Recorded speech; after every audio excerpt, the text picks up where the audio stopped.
ઝવેરી હોય એના છોકરાને ઝવેરાતને ઓળખાવે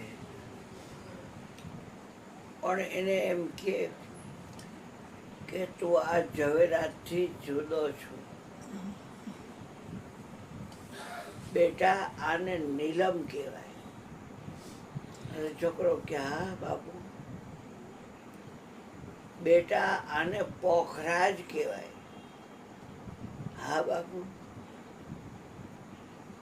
તું પોખરાજને પારખવા વાળો પોખરાજથી જુદો છો.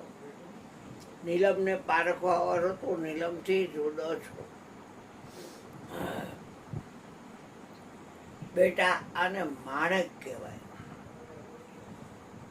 આને હીરા કહેવાય, આને પન્ના કહેવાય, આને મોતી કહેવાય, આને રતન કહેવાય, આને પરવાળા કહેવાય, આને સોનું કહેવાય, આને ચાંદી કહેવાય, આને શું કહેવાય કોપર તાંબુ. તું એને પારખવા વાળો. આ યોગ કૌસ્તુભ મણી છે, આ સેમંતક મણી છે, આ પાર્સમણી છે, આ ચિંતામણી છે. હા બાપુ. એમ ઉપદેશ ટાણ્યા ગાદીપતિ એમ કે ગુરુ મહારાજ કે હે જીવ તું શબ્દનો પારખી થા. એટલે શબ્દથી તું જુદો રહી છે.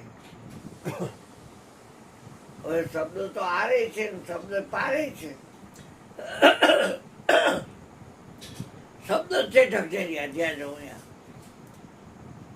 અને એ તો આદિનો છે.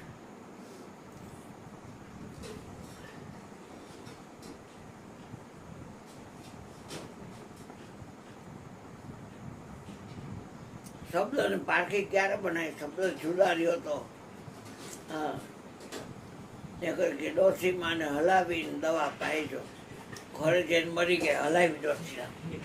અરે રોય આ તો જો ખરસ મારે તો મકોડા લીધા કર નહીં. એ વૈદરાજે કીધું છે ડોસીને હલાવીને દવા પાઈ. દવા હલાવવાની હતી, નહોતી હલાવવાની, ડોસીને હલાવી નાખી. મોકલાવી દો ધ્યાન